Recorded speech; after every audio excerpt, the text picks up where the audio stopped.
नाशिकमध्ये लाडक्या बाप्पाच्या नैवेद्यासाठी चक्क 56 भोग थाळी करण्यात आलेली आहे। बाप्पाचे आवडते उकडीचे मोदक, तळणीचे मोदक, मावा मोदक यासह 56 वेगवेगळ्या मिठाईंची 56 भोग थाळी बाप्पाला दाखवण्यात येणार आहे। नाशिकच्या प्रसिद्ध बुधा हलवाई या मिठाई व्यावसायिकांनी यंदा बाप्पाच्या नैवेद्यासाठी तयार केलेली ही 56 भोग थाळी सध्या तुम्ही साम टीव्हीवरती पाहताय। बाप्पाच्या नैवेद्यासाठी 56 भोग थाळीसह मोतीचूरचे शाही लाडू आणि अन्य मिठाईचं सुद्धा नैवेद्य आहे। बाप्पाला नैवेद्य दाखवण्यासाठी नाशिककरांकडून ही 56 भोग थाळी जी आहे तिला मोठी मागणी सध्या मिळतेय।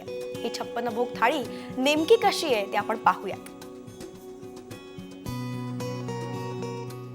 आज नाशिकमध्ये देखील अगदी वाजत गाजत आणि भक्तिमय वातावरणामध्ये घरोघरी लाडक्या गणपती बाप्पाची प्रतिष्ठापना केली जाते आणि लाडका बाप्पा घरी आला म्हणजे बाप्पाचा आवडता नैवेद्य देखील आलाच। प्रत्येक जण आपापल्या परीने बाप्पाला नैवेद्य दाखवत असतो, कुणी मोदकाचा दाखवतो, कुणी अन्य काही पदार्थांचा दाखवत असतो। मात्र आज नाशिकच्या प्रसिद्ध बुधा हलवाई या मिठाई व्यावसायिकांनी या ठिकाणी बाप्पासाठी 56 भोग थाळी बनवलेली आहे।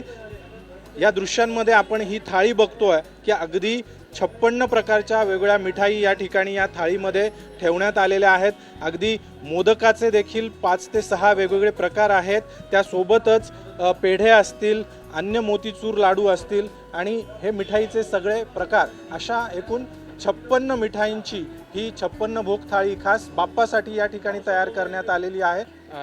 दरवेळेस गणपतीमध्ये सगळ्याच मिठाईची खूप डिमांड असते, त्यामुळे आपण अशी आयडिया केली की सगळी मिठाई थोडी थोडी कशी देता येईल, त्या याच्यामध्ये आपण ही थाळी बनवली आणि त्याच्यामध्ये सगळ्या प्रकारचे मोदक, सगळ्या प्रकारचे लाडू आहेत, काजूचे आयटम आहेत अशी, आणि आपली दुकानातली सगळी ट्रेडिशनल मिठाई आहे अशी गणपती बाप्पांसाठी 56 भोग आपण यावेळेस बनवली आहे। ही 56 भोग थाळी गणेश भक्तांच्या खरं तर आकर्षणाचा केंद्रबिंदू ठरत आहे। कॅमेरामन प्रवीण काळबांडेसह अभिजित सोनवणे, साम टीव्ही, नाशिक।